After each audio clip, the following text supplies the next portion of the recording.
Bonsoir à toutes et à tous. Ah, c'est bien. Moi, je suis toujours impressionné et toujours ravi quand on est là à 42. Et vous allez voir que Recast et 42, c'est quand même une histoire depuis le début. Bienvenue. Merci d'être là parmi nous. C'est la 3e fois que Recast AI présente un produit. Alors, son lancement, il y a en 2016.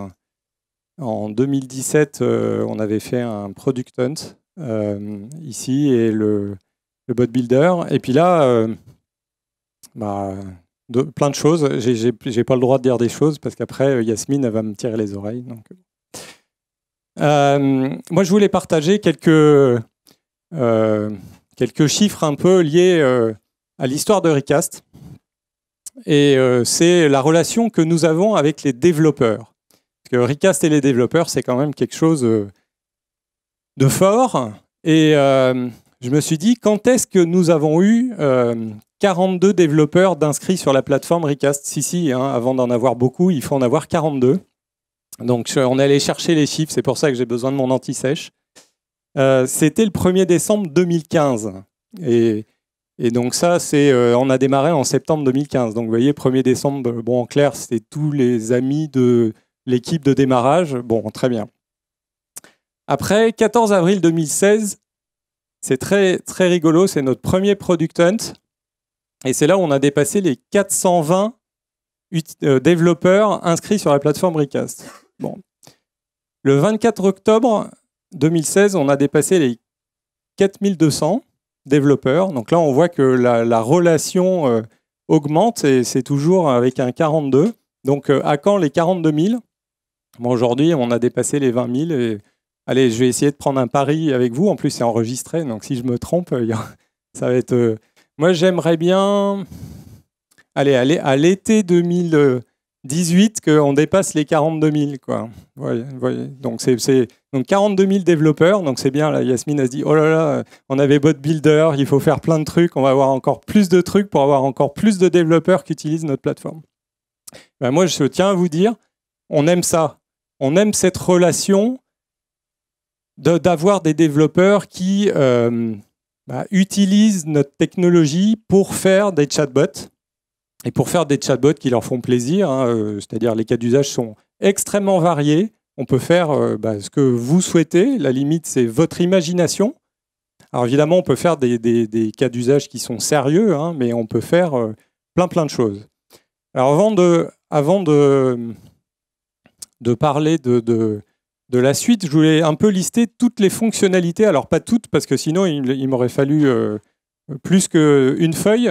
Mais les fonctionnalités principales de notre plateforme et de ce qu'on a fait pour les développeurs depuis le lancement du Bot Builder il y a une grosse année, on peut dire ça.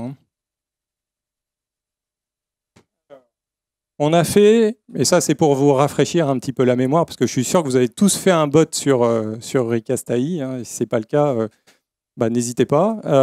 Alors on a traité les custom entities.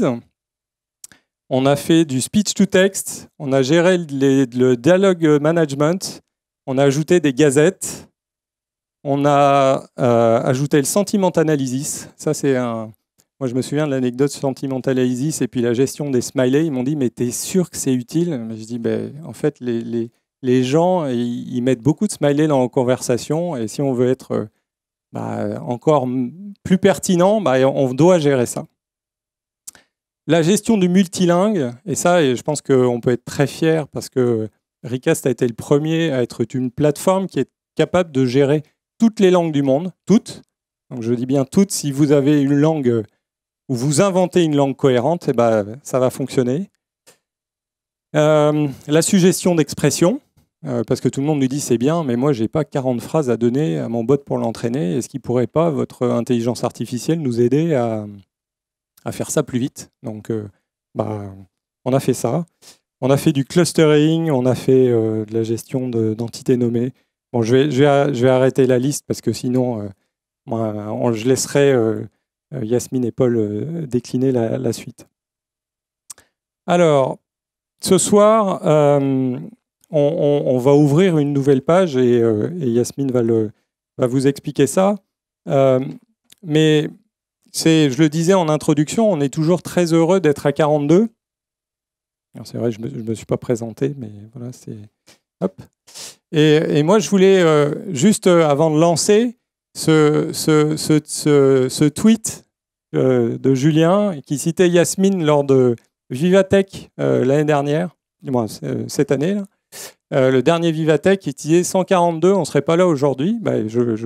Je confirme, moi c'est à 42 que j'ai rencontré l'équipe des fondateurs, c'est à 42 qu'on a fait notre premier lancement, c'est à 42 qu'on a fait un Product Hunt, et c'est à 42 ce soir qu'on va lancer la nouvelle version de notre bot builder.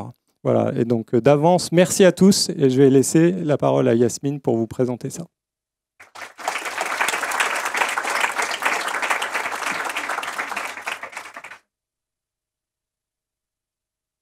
Bonsoir, je suis ravie d'être là, vraiment, et de tous vous voir. Il y a plein de têtes qu'on reconnaît, c'est toujours super d'avoir une communauté qui est présente et avec qui on peut partager des choses. Je suis surtout ravie de pouvoir vous présenter du coup la nouvelle version de Bot Builder. Alors, Bot Builder, c'est vraiment l'outil central dans la plateforme de Recast pour vous permettre de configurer et de gérer toute une conversation dans le chatbot. Et cette nouvelle version, en fait, on a voulu la penser beaucoup plus modulaire, beaucoup plus simple et beaucoup plus accessible que la première, disons. Et surtout beaucoup plus intégrée avec les outils qui existent déjà dans la plateforme. Pour vous remémorer un petit peu les choses, du coup, on a Bot Builder qui est donc cet outil pour configurer votre conversation, qui va être complètement intégré avec la brique de compréhension du langage dont Paul va vous parler juste après, donc qui est vraiment responsable de l'entraînement de votre bot, qui est le train. Ensuite, Bot Builder va être complètement connecté avec justement Bot Connector, qui va vous permettre, une fois que vous avez configuré tout le flow de votre bot, le connecter directement à n'importe quelle application de messagerie. Donc les Messenger, Slack, Skype, Kik et encore bien d'autres. Et enfin, il sera bientôt aussi complètement intégré avec Bot Analytics, qui aujourd'hui sert à monitorer tout l'entraînement de votre bot et pour avoir vraiment des informations sur l'usage. Et bientôt, vous aurez vraiment beaucoup plus d'insights provenant de la conversation, ce qui vous permettra d'améliorer encore plus les conversations justement que vous êtes capable d'avoir avec Bot Builder. Alors, cette nouvelle version, en fait, quand on a démarré, le point de départ, c'était de se dire, OK, ça fait maintenant 2 ans qu'on existe, on a commencé à avoir des best practices, des guidelines, on essaye de mettre en place. Quand on construit des projets de bots, c'est quelque chose qu'on commence à un petit peu connaître, faut bien quand même, ça fait quand même 2 ans. Et du coup, le point de départ, c'était de se dire, OK, en fait, on a envie que notre produit et notre outil reflètent vraiment ces best practices et que ça vous guide davantage dans la construction de vos bots. Et la chose la plus importante, je pense, quand on commence un projet de bot, c'est de penser justement ce chatbot de manière modulaire. Il faut absolument penser ce projet comme étant constitué de plusieurs briques qui sont complètement autonomes et indépendantes et qui sont chacune responsables d'une fonctionnalité. Et le fait de penser comme ça va vraiment vous aider à démarrer et vous aider vraiment à décortiquer le projet. Et du coup, ces modules et ces briques, on a vraiment mis ça dans le produit et aujourd'hui, ça s'appelle des skills. Donc, dans la plateforme de Recast, maintenant, quand vous allez construire un bot, vous allez créer, ajouter, forker des skills. Alors, qu'est-ce que c'est concrètement ? Je vais vous prendre plusieurs exemples. Imaginons que je suis en train de faire un bot sur l'automatisation de mon support IT en interne. Je vais par exemple avoir 3 skills. Le premier va être responsable de tout ce qui va être la gestion de mes mots de passe. Donc par exemple, tous mes collaborateurs qui se posent des questions sur zut, mon mot de passe marche plus, comment est-ce que je fais pour changer, ma session elle marche plus, ce genre de choses. C'est ce skill-là qui va être responsable d'automatiser et de résoudre ce problème-là. Idem pour ce qui concerne par exemple connecter mon ordinateur à une imprimante. Ou encore tout ce qui va être réservation de salle de réunion. Chaque skill va vraiment être une fonctionnalité et va être responsable de gérer un use case spécifique. J'en prends un autre, par exemple, j'ai un bot dans l'e-commerce. Je pourrais avoir 3 skills, comme ici. Le premier qui va être responsable de la recherche de produits pour avoir des suggestions et pour donner des suggestions à un utilisateur, sur Messenger par exemple. Le deuxième responsable du suivi du colis, pour savoir quand est-ce qu'il arrive, s'il est en retard, enfin bref, ce genre de choses. Et enfin, un troisième, par exemple, qui serait plus les small talk, donc ce qu'on appelle tout ce qui arrive en périphérie du cœur de métier de mon bot. Tout ce qui va être, OK, les horaires d'ouverture de mon magasin, la localisation d'un magasin, ce genre de choses. Il y a encore plein de places devant. Et enfin, un dernier un dernier use case, par exemple, je suis une boîte de télécom et j'ai envie d'automatiser tout ce qui va être la relation avec mes consommateurs et donc automatiser une partie de mon support. Je vais peut-être avoir 3 skills. Le premier qui va concerner tout ce qui va être relatif aux abonnements téléphoniques. Donc j'ai envie de changer d'abonnement, j'ai envie de rajouter un nouveau bonus ou je sais pas quoi dans mon abonnement. Un autre, encore une fois, qui sert plutôt à traquer les colis. Par exemple, j'ai une nouvelle box qui doit arriver chez moi, je veux savoir où ça en est, si je vais être livré bientôt. Et enfin, par exemple, un skill qui va être responsable de la résolution des problèmes liés aux cartes SIM qui sont bloquées. Tout ça sont vraiment à chaque fois des petites briques indépendantes que vous allez pouvoir construire et qui vont former l'expérience globale de votre bot. Alors, qu'est-ce qu'il y a vraiment à l'intérieur d'un skill? J'en garde un, le suivi de colis, et on va regarder à l'intérieur. En fait, tout ce qui va ressortir de cette brique, ça va être une petite conversation, une suite d'interactions qui va automatiser un use case, qui va automatiser une fonctionnalité. Donc ici, mon suivi de colis, j'ai une conversation, disons, assez classique qui ressemble à ça. Où en est mon colis? J'ai besoin d'avoir votre nom, mon nom c'est Smith. Quel est le numéro de votre commande ou quel est le numéro de votre colis? Voici le numéro. Ok, très bien, votre colis, il arrive dans 2 jours. Voilà. Donc ce skill va vraiment être responsable d'emmener un utilisateur d'un point A à un point B, récupérer des informations clés pour aller jusqu'au bout. Ensuite, il a fait son boulot et c'est fini. Donc ces skills vont vraiment être la base de construction de votre bot. En fait, ça va vous aider à architecturer parce que ça va vous obliger à découper votre projet de bot en plusieurs fonctionnalités. Ça va vous obliger à vraiment penser ça de manière modulaire et plus que ça va vous faciliter la maintenance et la montée en puissance du bot puisque au fur et à mesure du temps, vous pourrez très bien vous dire ok, je vais me focus d'abord sur ce skill qui a peut-être encore un petit peu de travail à faire et je vais vraiment travailler sur ce use case-là en particulier. Et puis petit à petit, vous allez rajouter des nouvelles fonctionnalités, des nouveaux use cases et du coup, le scope, l'expérience du bot va s'étendre. Mais plus que ça, en fait, ça va aussi vous forcer à vous concentrer d'abord sur les briques qui sont cœur, donc l'expérience au cœur de votre bot, avant de penser à tous ces skills qui sont en périphérie. Et enfin, et c'est une chose qui est très importante, et c'est vraiment dans notre ADN aussi à Recast, tous les skills que vous allez trouver sur la plateforme, que toute la communauté de développeurs dont parlait Patrick tout à l'heure a créé jusqu'à présent, et tous les skills que vous allez créer demain seront entièrement réutilisables et partageables. Pourquoi? Parce que tout à l'heure, vous vous souvenez du suivi de colis. Il était à la fois dans mon bot sur l'e-commerce et à la fois dans mon bot télécom. Parce qu'en fait, c'est exactement la même chose. Un suivi de colis, peu importe dans quel contexte il va se passer, la logique derrière est sans doute assez similaire. Donc autant réutiliser une brique qui existe déjà et puis redémarrer à partir de là. Et surtout, ça veut dire qu'entre mon bot et le bot de mon voisin, les seules choses que j'aurai peut-être à modifier dans le skill suivi de colis, ça sera la personnalité, les wordings, un petit peu pour être sûr qu'ils correspondent vraiment à la personnalité de l'expérience globale de mon bot. Mais sinon, la logique reste la même et donc vous allez pouvoir vraiment réutiliser ces skills. Donc, ces skills, c'était vraiment le point de départ, enfin un concept clé dans la nouvelle version de Bot Builder, mais pas seulement. La nouvelle version, en fait, elle offre aussi un nouveau moteur qui va être capable de gérer une infinité de chemins possibles dans une conversation.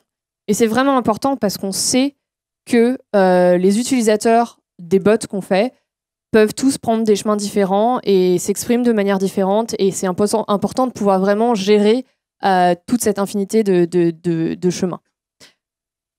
Typiquement, mon suivi de colis de tout à l'heure, ça c'était l'exemple que je vous ai montré, sauf que j'aurais pu très bien tout m'exprimer entièrement en une seule phrase et le bot devrait marcher tout aussi bien, ou encore de cette manière-là, où je donnerais d'abord mon numéro de colis, il manquerait en fait juste mon nom pour pouvoir avoir l'information finale du bot, on me le demanderait, etc. Tous ces chemins-là doivent être possibles et c'est grâce au nouveau moteur de Bot Builder que ça va être beaucoup plus facile à configurer. Donc, comment ça marche? On va rentrer un petit peu plus dans les détails. Alors, 3 choses à savoir justement sur ces skills. La première, c'est qu'il va falloir configurer quand est-ce qu'un skill doit être déclenché et c'est à vous de se dire « Ok, moi je veux qu'il soit déclenché à ce moment-là, pas avant et pas autrement. » Par exemple, je veux qu'il soit déclenché quand un utilisateur est en train de me parler d'une chose précise ou quand il est en train de me parler une autre langue que je n'avais pas imaginé qu'il me parlerait, ou alors que je détecte qu'il est plutôt énervé, ou alors... Enfin, peu importe. Il y a plusieurs possibilités, ça va être à vous de décider quand est-ce que ce skill sera déclenché. Et enfin, vous allez configurer le cœur, les requirements de votre skill. Le cœur, ça va vraiment être quels sont les points clés, quelles sont les informations importantes que j'ai besoin absolument de récupérer, et les points par lesquels je suis obligée de passer dans ma conversation pour avoir un déroulement normal et que je puisse automatiser ce que j'ai envie d'automatiser à la fin. Tout le reste va rester complètement fluide et libre dans la conversation, mais certains points clés, certaines informations vont vraiment être requises. Et enfin, les actions finales qui vont vraiment être les réponses de fin et les actions finales du bot à la fin du skill. Donc, j'ai une petite vidéo ici. Je sais qu'on ne voit pas très bien, alors je vous laisse l'imagination faire le reste. Puis sinon, vous allez voir sur la plateforme. Donc, je vais créer un nouveau skill qui va s'appeler justement mon suivi de colis, mon track order. Première chose que je vais faire, en fait, c'est configurer pourquoi est-ce que ce skill serait déclenché justement plutôt qu'un autre. Et moi, dans mon cas, en fait, j'ai envie qu'il soit déclenché dès que mon utilisateur est en train de parler de je veux savoir où est mon colis, ce genre de choses. Donc, il est en train de. Il y a une intention qui a été détectée et qui est l'intention track my order. Ensuite, dans les requirements, je vais aller lui dire très bien, j'ai besoin maintenant de 2 informations pour que tout se passe bien. La première, c'est le numéro du colis et un nom de famille associé à la commande. Ces 2 informations vont être détectées et extraites lors de la conversation n'importe quand. Peu importe quand ça arrive, on s'en fiche. Il faut juste, on a besoin de les avoir.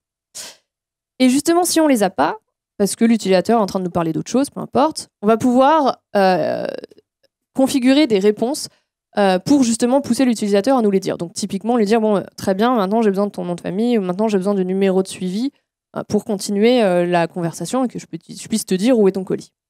Toutes ces réponses, on va pouvoir les inscrire. Et toutes ces informations seront ensuite stockées dans une mémoire qui va être unique par conversation et par utilisateur et que vous allez pouvoir réutiliser n'importe quand. Et ensuite, justement, je vais aller dans les actions finales. Et là, la chose que je vais faire, c'est typiquement appeler un service externe, peut-être une API que j'aurais développée à côté qui a une base de données dans laquelle il y a peut-être toutes mes commandes avec le suivi associé, enfin toutes les informations dont j'ai besoin. Je vais appeler ce service pour avoir justement les infos grâce à ce que j'ai pu récupérer de la part de l'utilisateur. Je vais écrire ma réponse finale et je vais la renvoyer. Et en plus, à la fin, je vais rajouter un petit message avec des petits boutons pour garder l'utilisateur engagé, pour continuer la conversation. Et donc, je vais lui demander, OK, maintenant, est-ce que tu veux peut-être voir en live sur une map où est ton colis, ou est-ce que tu veux peut-être changer d'adresse de livraison? Qu'est-ce que je vais faire ensuite? Je vais connecter mon bot sur Messenger ou sur n'importe quelle autre application de messagerie. Et ce qu'on va avoir, c'est une conversation qui est assez similaire avec ce que je vous ai montré précédemment. Je vais lui dire, OK, j'ai besoin de savoir où est mon colis XXX. Quel est ton nom, du coup, puisqu'il est manquant? Mon nom, c'est Yasmine, et ainsi de suite. Donc, on a construit un petit bot ici. Je sais que c'est en accéléré, mais quand même, assez rapidement. On a un bot avec un skill, qui est donc capable de faire une chose, et on a pris quelques minutes. On l'a connecté à Messenger, mais on aurait pu le connecter à n'importe quelle application de messagerie. Et on l'a fait en anglais, mais on aurait pu le faire en n'importe quelle langue. Mais c'est pas suffisant. Parce que ça, OK, c'est la base pour, disons, construire et avoir la structure de votre conversation. Sauf que ce qu'on commence à voir de plus en plus, c'est comment est-ce que vous allez pouvoir vraiment faire attention et faire en sorte que chaque expérience que vous allez rendre à un utilisateur soit unique. Comment est-ce que vous allez faire pour que justement, chaque personne se sente vraiment genre, OK, en fait, ce bot me parle à moi et il ne parlerait pas du tout de la même manière à quelqu'un d'autre. Chaque petit détail, en fait, est important. Et quand Patrick vous parlait des emojis tout à l'heure, moi, j'y croyais pas du tout au départ. Je me disais, OK, des emojis, pourquoi on va gérer des emojis? Et en fait, non, petit à petit, on s'est vraiment rendu compte que c'est clé dans le sens où, moi, typiquement, quand je parle sur Messenger, j'en utilise super souvent des emojis.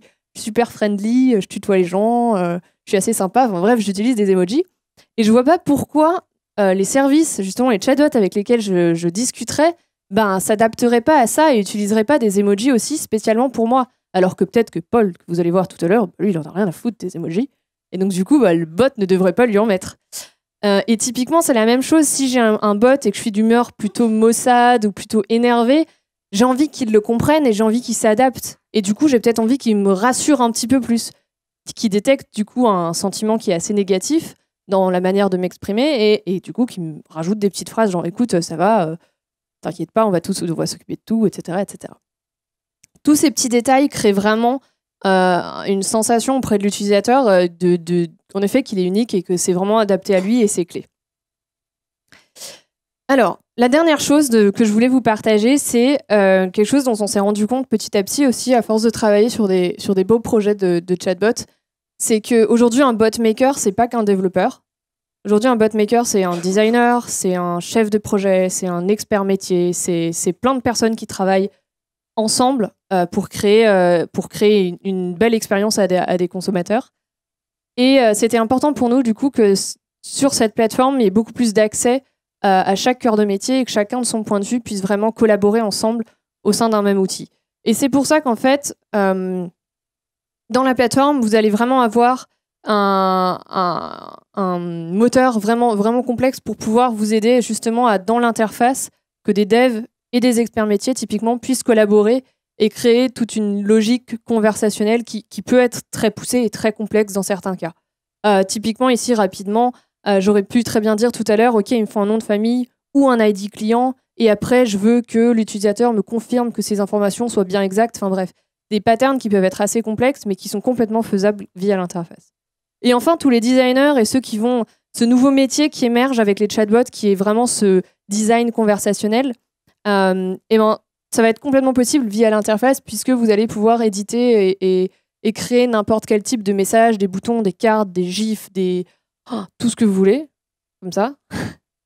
Et enfin, les développeurs vont vraiment pouvoir se concentrer sur la logique métier, et donc sur tout ce qui va être intégration avec des services externes. Donc typiquement, chaque skills pourra être connecté à une API externe et gérer vraiment cette logique métier à cet endroit-là et être séparé, disons, de la logique, disons, conversationnelle. Donc cette nouvelle version, elle est en ligne maintenant depuis 3 semaines, en bêta jusqu'à présent. Certains d'entre vous ont déjà peut-être un petit peu pu l'explorer.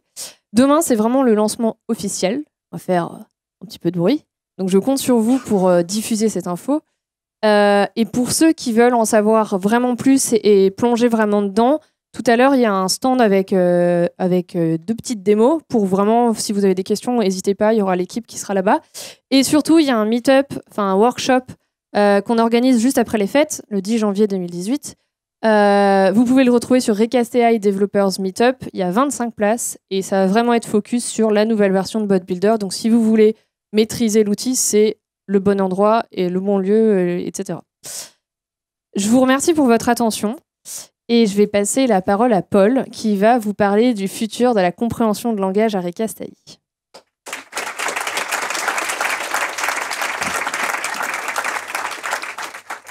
Je te retiens pour les emojis parce qu'au final, c'est moi qui les ai implémentés. Hein. Bonsoir à tous. Donc en introduction, Patrick vous a parlé de quelques fonctionnalités qu'on a développées au cours de ces 2 années. Jasmine vient à l'instant de vous présenter Skills, et plutôt la nouvelle version de Bot Builder, et comment les skills ont vraiment révolutionné la façon dont on construit des bots avec Recast AI. Moi, j'aimerais vous proposer qu'on continue sur ce thème des révolutions techniques, puisque j'aimerais vous parler du futur du NLU, comme on l'imagine à Recast AI et comment on va le construire demain. Mais avant ça, je vais d'abord retracer un peu l'histoire de quelques fonctionnalités qu'on a fait au cours de ces 2 années passées. De mon point de vue, donc, entre data science, linguistique et ingénierie, pour vous expliquer voilà, qu'est-ce qu'on a construit, quelles sont les limites de ce qu'on a construit, ce qu'il y en a aujourd'hui, mais surtout quelles sont les solutions qu'on va faire, qu'on va trouver et qu'on a trouvé déjà pour résoudre ces problèmes. Alors depuis le début de Recast AI, on a vraiment une devise, ou plutôt un fil rouge qui nous permettait de décider quelles étaient les fonctionnalités qu'on devait construire, comment les prioriser. C'était vraiment créer de la compréhension. Ou plutôt vous permettre, à vous les développeurs, d'utiliser Recast AI pour créer des bots qui soient intelligents et les créer d'une façon qui soit simple, qui soit efficace, qui soit collaborative, mais surtout qui soit gratuite. Et donc pendant ces premiers mois, en réalité jusqu'au janvier 2016, quand on a sorti la première version de la plateforme, on s'est focalisé sur ces deux piliers qui sont les intentions et les entités. Donc un petit rappel, détection d'intention, l'idée c'est de prendre ces 2 phrases qu'il y a là-bas et pour nous, détecter qu'elles veulent dire la même chose, à savoir ici reporter un problème.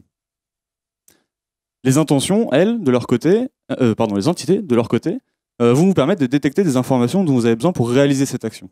Donc dans ce cas-là, voilà, c'est détecter qu'Internet et 4G sont deux types de connexions, et que donc du coup, vous pourrez dispatcher la bonne équipe, ou en tout cas alerter la bonne équipe IT pour résoudre le problème. Et donc voilà, on avait vraiment une plateforme qui était centrée sur ces deux piliers-là, à savoir les intentions et les identités. La première qui vous permet de détecter que vous avez quelque chose à faire, et la seconde qui vous permet réellement de faire cette chose-là. Et donc à partir de ça, on pouvait gérer des conversations assez simples, comme l'exemple qui est ici. Un utilisateur pose une question, le bot comprend de quoi il parle, lui propose un choix, qui sont en réalité des entités. L'utilisateur choisit une de ces options-là, la conversation est finie parce que le bot a réalisé l'action, tout le monde est content et c'est fini. Mais le problème, c'est qu'une conversation, c'est beaucoup plus complexe que juste des intentions et des entités. Une conversation, c'est multidimensionnel, comme l'a dit Patrick et comme l'a répété Jasmine. Je vais le répéter moi aussi. On a une notion de langage, une notion de sentiment. On a un sens que les utilisateurs essayent de faire passer. On a surtout une interaction qu'on essaye de construire. Et donc, du coup, on peut imaginer beaucoup de façons qu'une conversation comme ça n'arrive pas à la fin, en fait. L'utilisateur pose sa question en anglais alors qu'on n'a pas géré ce cas-là, on n'a pas géré cette langue-là. Il s'arrête ici. L'utilisateur dit qu'un des choix qu'on lui a proposé lui correspond pas et on n'est pas capable de comprendre son sentiment. Et donc, du coup, on ne peut pas prendre l'action. Ou alors, il demande des informations sur une option qui n'existe même pas. Et du coup, on n'a pas géré ce cas-là forcément et on ne peut pas le gérer.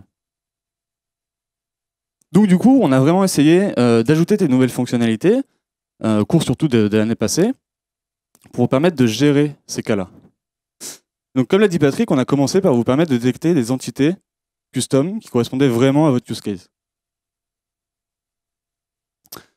Si je prends le cas ici, un bot qui fait de la réservation de restaurant, bah, bon, je pense qu'on est tous d'accord pour dire que tonight, c'est une date time dans n'importe quel cas.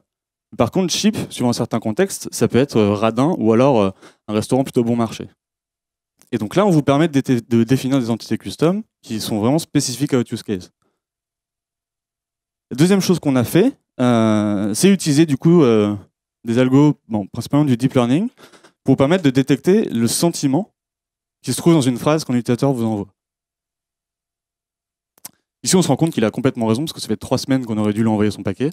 On ne l'a toujours pas fait, et donc du coup, vous, en tant qu'utilisateur, enfin en tant que développeur, vous pouvez utiliser cette information pour le rassurer et lui dire « Très bien, votre colis va être traité en priorité ».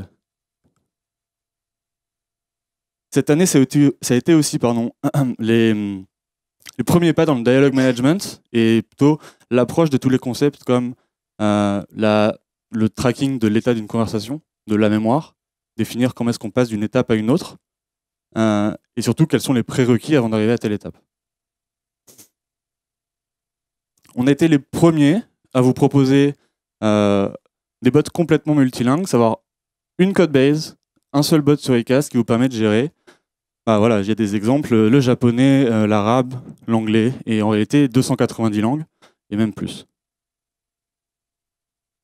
Et enfin, dernier point dont on est très fiers, je suis désolé, on ne voit pas très bien, mais on était les premiers à vous proposer de la data augmentation au travers de suggestions d'expression qui vous permettent, quand vous ajoutez une phrase dans votre bot, de recevoir 5 suggestions et du coup d'augmenter, plutôt diminuer le temps que vous passez à entraîner votre bot pour que vous puissiez vraiment vous focaliser sur la problématique métier. Et cette année, on a eu le plaisir, en réalité même la surprise, d'apparaître dans un benchmark réalisé par Andreessen Horowitz, donc un des plus grands fonds d'investissement mondiaux, où on a été comparé avec des entreprises que vous connaissez, je pense, comme IBM, Google, Microsoft et API.ai. Et la surprise qu'on a eue, c'était surtout d'être la seule startup de ce benchmark-là. Et on se rend compte qu'en termes de détection d'entités et même sur les autres problématiques du NLP, on s'en sort pas trop mal. Mais même avec toutes ces fonctionnalités, même en apparaissant dans des benchmarks comme ça, où oui, on peut un peu montrer qu'on s'en sort bien, le problème, c'est que faire un bot, ça reste quand même assez cher.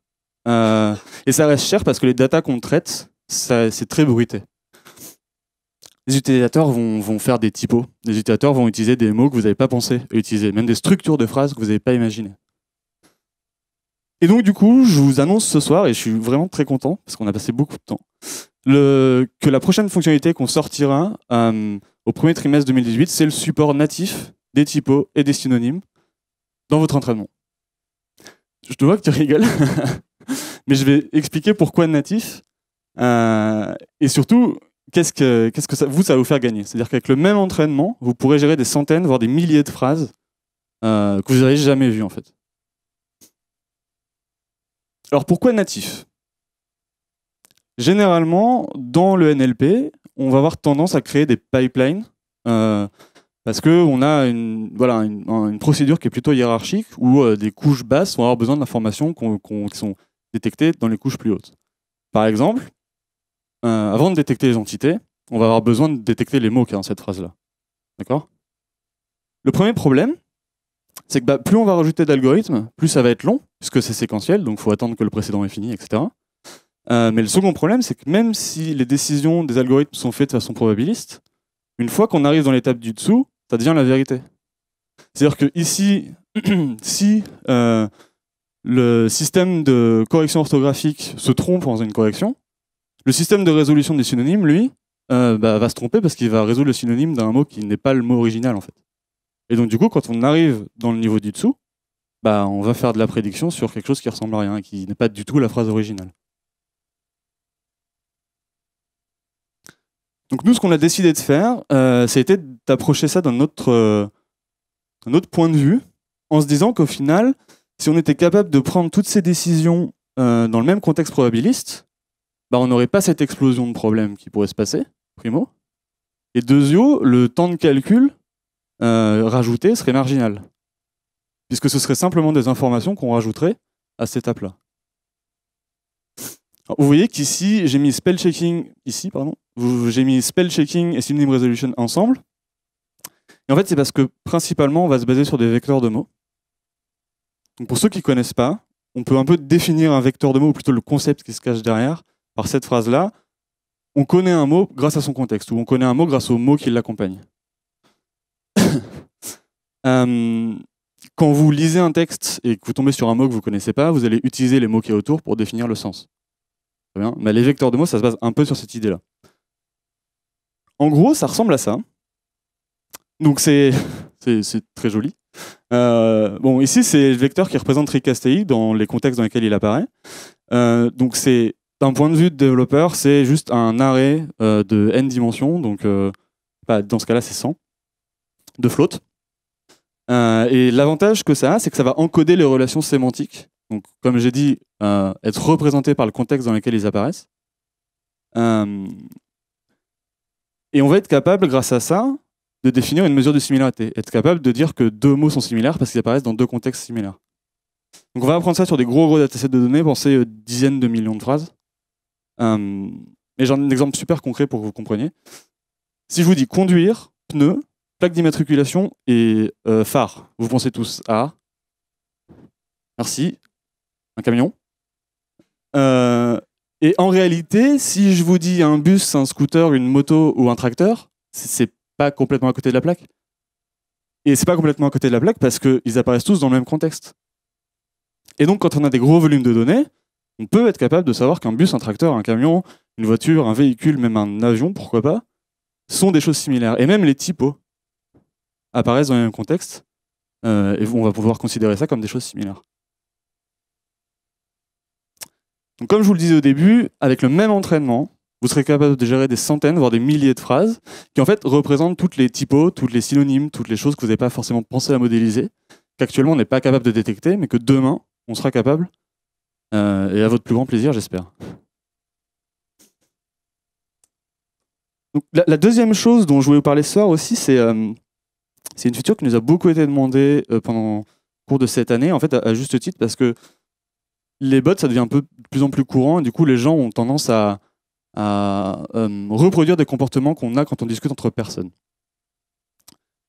Si je vous dis, est-ce que vous pouvez me prêter 20 €, vous n'êtes pas forcément très enclin à me prêter des sous, et je vous en veux pas.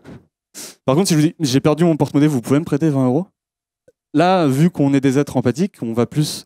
Vous êtes tous tristes pour moi. Enfin, personne ne veut perdre son porte-monnaie, d'accord ?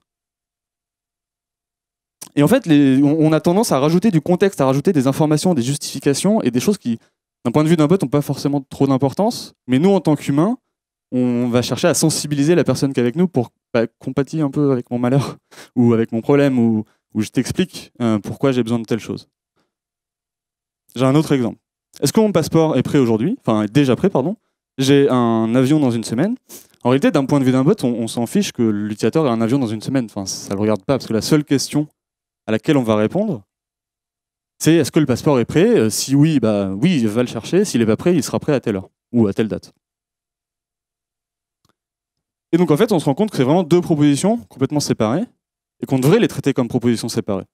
J'ai un autre exemple. Ici, la personne est encore plus envie de nous donner des informations. C'est en plus de nous dire qu'elle a un problème, donc qu'il n'a plus d'électricité depuis hier, nous dit j'ai un problème, je n'ai plus d'électricité depuis hier.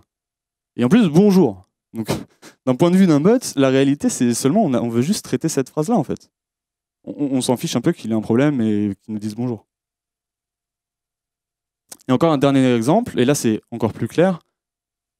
Est-ce que ma commande a été prise en compte et si oui, comment la suivre? Et là, on se retrouve dans un cas où on a vraiment deux intentions et il faut traiter ces deux intentions-là. Donc la deuxième fonctionnalité qu'on va sortir au premier trimestre 2018, c'est la gestion de ces multiples intentions. Dans le cas qui est présenté en haut, j'aimerais être pris à l'aéroport à 2 heures aujourd'hui, mais par contre, j'arrive pas à me connecter à votre app. Dans le cas actuel, la seule chose que vous allez traiter, c'est envoyer le taxi, parce que c'est le service que vous rendez, par exemple. Mais vous n'allez pas forcément être capable d'avoir l'information que votre app est déconne et que l'utilisateur, ça ne marche pas quand il met son mot de passe.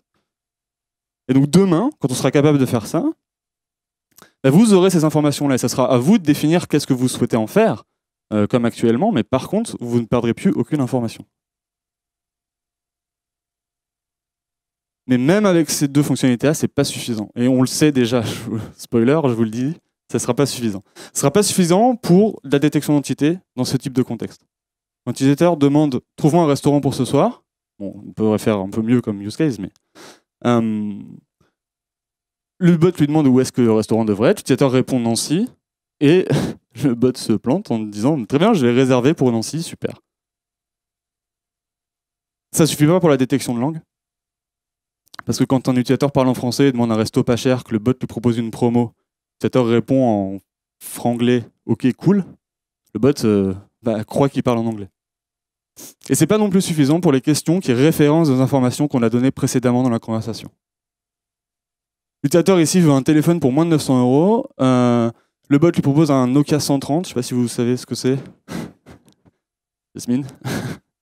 Pour 20 €. L'utilisateur lui demande ses fonctionnalités. Et le bot a oublié, il vient de lui donner l'information, il a déjà oublié de quoi il parlait. Et donc du coup, notre devise dont je vous parlais au début, elle va un peu changer dans les prochains mois, et ça va devenir de créer une compréhension qui soit contextualisée. Et justement, c'est plutôt bien, mais Skills vous apporte ce contexte-là dans vos bots. Skills va vraiment, en construisant votre conversation avec Skills, nous, on pourra profiter de ces informations-là pour vous donner ces fonctionnalités-là, pour vous permettre de gérer ce genre de cas. Par exemple, dans le cas de la reconnaissance d'identité, en vrai, on sait que l'utilisateur, enfin le bot, pardon, il veut un lieu en sortie. Donc on devrait être capable de favoriser la détection de cette entité-là. Dans la détection de langue, on a l'historique de la conversation. Et on devrait savoir que l'utilisateur a parlé en français, que le bot a répondu en français, et que du coup, ah oui, ok, cool, ça doit être du français.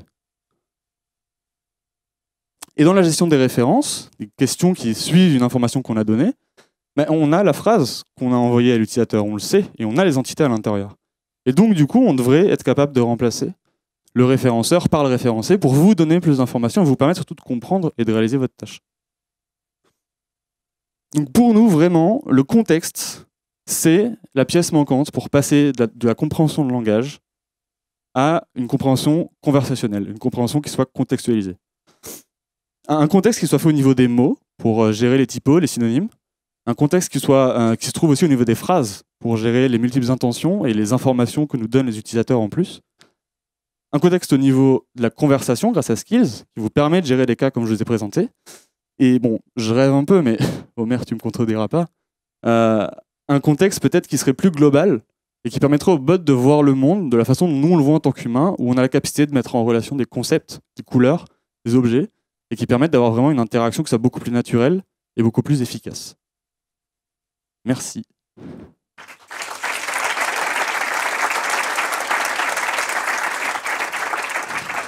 crois qu'on a quelques minutes pour des questions. C'est juste un peu technique, mais comment ça va se passer du coup avec le multi-intent et les skills? Est-ce qu'il y en a un qui va être déclenché avant l'autre ou est-ce que déjà c'est compatible ou pas? On vient de sortir Skills et justement on est encore en développement sur les multi-intent. Pour le moment on n'a pas pris de décision de design, d'architecture, mais on va essayer de trouver la meilleure solution justement pour que ça vous permette de gérer ces cas-là. Oui, en termes de toutes les nouvelles fonctionnalités que vous ajoutez, comment vous faites pour pas complexifier en fait le travail du développeur dans ce cas-là, étant donné qu'on doit prendre de plus en plus de paramètres en compte pour essayer de construire un truc qui puisse utiliser toutes les fonctionnalités de Recast optimalement, de manière optimale? C'est une super bonne question. On a des petits problèmes. Non, on faut qu'on fasse très attention. En effet, au début, quand on a démarré la plateforme, on avait quelques concepts clés, donc ça allait. Plus on en rajoute, plus ça commence à être compliqué. Ce qui va se passer là, c'est qu'avec tous ces nouvelles choses dont Paul vous a parlé, il va y avoir un vrai retravail de l'UX général de la plateforme et de l'expérience du dev pour que justement ces concepts-là soient beaucoup mieux intégrés. Parce qu'en effet, là, si on empile les trucs, ça va pas être cool. Donc oui, on va complètement retravailler pour que ce soit vraiment lean et facile à utiliser. C'est un truc qu'on veut vraiment garder, c'est super important. C'était un point de départ, je me souviens, quand on a démarré Recast, que justement ces technologies, même si elles sont complexes, soient pas complexes à utiliser. Du coup, on va y faire très attention, je vous promets. Et vos feedbacks seront toujours les bienvenus pour améliorer ça. Vous avez vocation à faire du NLG pour aller un peu plus loin que la simple compréhension? On a essayé et en vrai c'est pas si facile. Non, c'est pas ça mon point. Il y a pas mal d'outils qui existent qui permettent de faire des trucs assez efficaces. Génération de langage naturel. Actuellement on fait principalement de la compréhension de langage naturel. L'idée c'est comment est-ce que vous nous donnez quelques bouts de phrases et on génère des phrases pour vous. Le truc c'est qu'il y a beaucoup de personnes qui sont assez frileuses parce qu'ils perdent le contrôle sur ce qu'ils génèrent. Donc du coup on avait vraiment creusé cette idée là, mais quand on a fait nos premiers tests d'utilisateurs, on avait pas mal de gens qui mais je contrôle pas exactement tout ce qu'il dit, qu'est-ce qui se passe s'il respecte pas la personnalité que je lui donne, les wordings, moi je fais beaucoup de marketing avec, etc. Donc pour le moment c'est pas quelque chose qu'on creuse à court terme. Maintenant évidemment si on peut apporter notre pierre à l'édifice de la NLG et créer un nouveau système qui permet vraiment d'avoir ce contrôle et cette liberté là, je suis complètement chaud. Oui, on a vu un point là sur la personnalisation en fait des réponses par rapport à l'humeur notamment de l'utilisateur. J'étais curieux de savoir un petit peu comment ça fonctionnait parce que j'ai vu effectivement qu'il y a un exemple avec un smiley. On répond avec un smiley. Bon, ça c'est relativement simple. Mais comment vous arrivez à détecter en fait le fait que est-ce qu'il y a de l'analyse sémantique du coup pour comprendre que la personne est de mauvaise humeur ou pas? Ouais, donc je l'ai présenté rapidement. En gros, on a tout un module de sentiment analysis qui permet de découper ça en 5 catégories de sentiments. De super énervé, je suis vraiment pas content, à ouais, c'est super cool. Donc en gros, very negative, negative, neutral, positive, very positive. Derrière, à terme, bien sûr, l'idée c'est d'aller plus vers des humeurs. Est-ce qu'on serait capable de dire que vous êtes plutôt anxieux ou plutôt joyeux de ce qui se passe, pour vous donner encore une autre dimension? Mais actuellement, on est clairement sur du sentiment analysis. Et donc, il y a de l'analyse sémantique. Ouais. Y compris sur les emojis. Une question, pas du tout de développeur, mais plutôt du point de vue utilisateur. Est-ce qu'il y a une forme de mémorisation de l'interaction? C'est-à-dire que de la même façon que vous allez retenir, que le système va retenir mon numéro de client le jour où mon colis doit être livré, etc. Est-ce qu'il va mémoriser aussi que la première fois que je suis venue sur le site, j'étais pas contente du tout et que justement je m'étais un peu calmée à la fin de l'échange, et puis que la deuxième fois que je suis venue, là, j'ai carrément pété les plombs. Est-ce qu'il y a une façon comme ça est-ce que vous enregistrez, enfin, est-ce que le système peut enregistrer des données et attacher ça au numéro de commande, à la ligne 4G Il y a deux questions, en fait. Il y a une notion de privé, données privées, qu'est-ce qu'on doit stocker, quelles sont les relations qu'on doit faire entre les conversations. Actuellement, c'est pas quelque chose qu'on a cherché à faire beaucoup, parce qu'on respecte les données privées des gens. Maintenant, Nous, on a le contexte dans le cadre de skills, et tu ne me contreverras pas, hein, sur la conversation en elle-même. Je pense que c'est aussi aux utilisateurs de Ricast.ai de définir est-ce que eux ont de l'intérêt à ne pas garder les données privées pour tirer encore plus d'insights. On aime rester de ce côté traitement du langage. Est-ce qu'une conversation, ça dure ces 5 phrases ou est-ce que c'est sur 2-3 jours? Nous, on fait de la conciergerie et ça peut durer 2-3 jours, là, un cas client. Combien de temps ça durerait une conversation? Est-ce qu'il y a une définition d'une conversation? C'est super compliqué. Ouais, c'est super difficile de définir ça. Pour l'instant, les cas où on a eu besoin, en effet, d'avoir cette idée de OK, une conversation, maintenant, elle est finie. Là, je vais en donner une autre.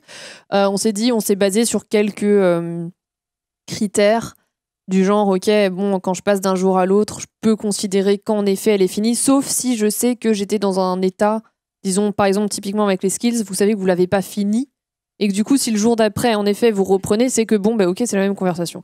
Mais après, c'est encore super difficile à définir. En vrai, aujourd'hui, on pimpe un peu les critères selon l'use case, selon les utilisateurs du bot, ça va être des choses très différentes. Mais c'est possible quoi, de les définir et de se dire, OK, on va se baser comme ça.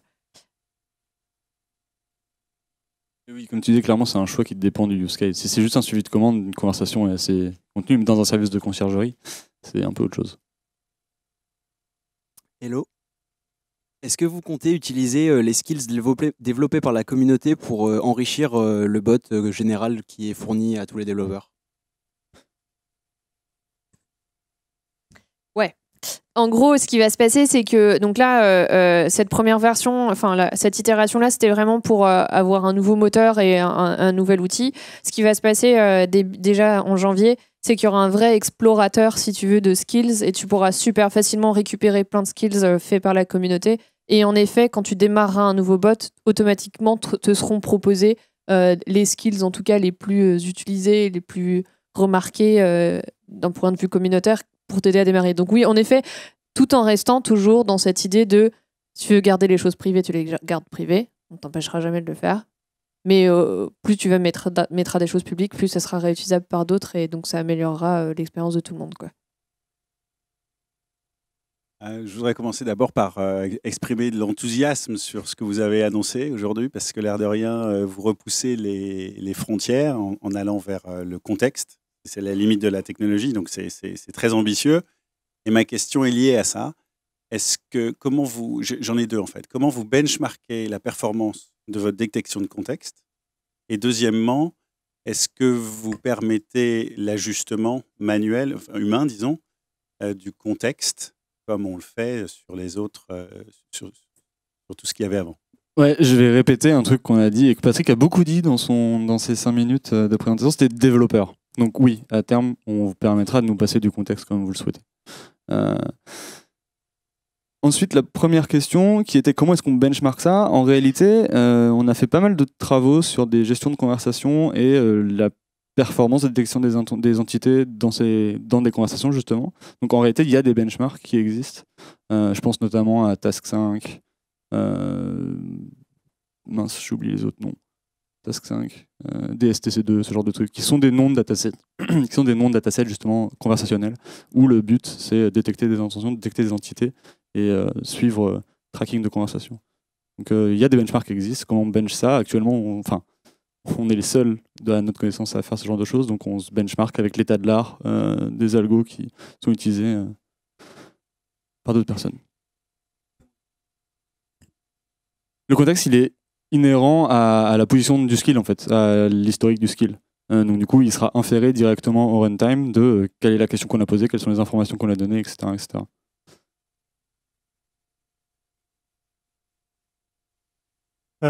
Du coup, moi, je me demandais comment fonctionnaient les suggestions d'intent. Si vous ne faites pas de NLG, qu'est-ce que vous utilisez? D'intent ou d'expression? D'expression, ouais, pardon. D'expression. Je préfère pas trop rentrer dans les détails techniques. En vrai, je peux te dire que c'est un moteur hybride. Donc, on fait pas de la NLG user-facing, dans le sens où on va pas renvoyer directement ce qu'on génère à l'utilisateur. Maintenant, dans la suggestion d'expression, on a un module comme ça qui s'occupe de ça. Mais on est plus sur un système hybride où on a deux approches. Mais voilà, la différence, c'est que la NLG, elle n'est pas jamais user-facing. Enfin, user-facing. Et du coup, pour l'avoir un peu testé, comment est-ce que vous maîtrisez la syntaxe des phrases utilisées? Plutôt mal. Non, en réalité, c'est pas encore parfait. On a vraiment cherché à sortir ça assez vite pour avoir des retours et savoir si c'est un sujet sans fin, ce type de problématique. Et donc du coup, on a vraiment voulu le sortir assez tôt pour avoir des retours qualitatifs. On commence à avoir vraiment une bonne base de fine-tuning à faire.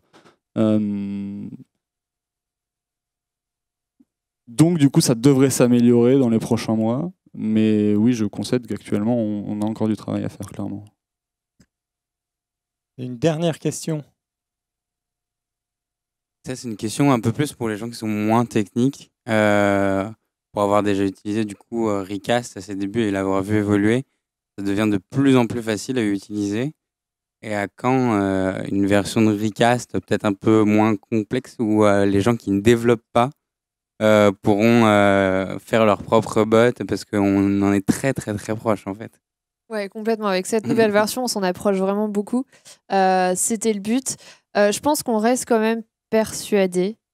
Je suis désolée, je pense qu'on reste persuadé que les bons bots mis en production aujourd'hui nécessitent à un moment donné un apport technique et un apport où il va falloir quelque part que tu connectes quelque chose à quelque chose, et là, je suis désolée, sans code, ça va pas marcher. Mine de rien, en effet, la nouvelle version-là et ce qui va arriver petit à petit va vraiment, on va vraiment pousser le fait que toute la logique conversationnelle va pouvoir être gérée via l'interface et que tu n'auras pas besoin de coder pour le faire. Et aujourd'hui, du coup, avec cette version-là, concrètement, je pense que tu peux, pour des bots assez pas trop complexes, 75% du taf le faire sur la plateforme, sans dev, et tu peux avoir déjà une super bonne expérience avec ça. Donc on va s'en approcher, même si on reste convaincu, et c'est quand même notre vision de base, c'est que c'est un outil aussi pour des devs et que c'est important, et que pour nous, les très bons bots en production ont besoin quelque part d'une brique technique et qu'on ne pourra jamais l'enlever. Ou peut-être, enfin j'en sais rien, on verra. Mais pas pour l'instant. Très bien. Bah, merci beaucoup à tous pour ces questions. Ouais, vas-y. Et un dernier truc, parce qu'on est quand même à 42, et même, enfin, peu importe où on serait, on recrute beaucoup. Venez nous voir, peu importe qui vous êtes. On a vraiment, l'équipe grossit beaucoup en ce moment et on recrute beaucoup de personnes. Et il y en a là-bas, voilà. il y en a là-bas. Donc n'hésitez vraiment pas à venir nous voir, à nous faire passer des gens que vous pensez vraiment cool pour nous rejoindre, et smart et tout ça, intelligent, j'allais dire. Oui, de préférence. Cool, c'est bien. Bref, n'hésitez pas, voilà. Et surtout, passez une très bonne soirée. Ben voilà, merci beaucoup. Donc la suite. La suite, juste de l'autre côté. Merci.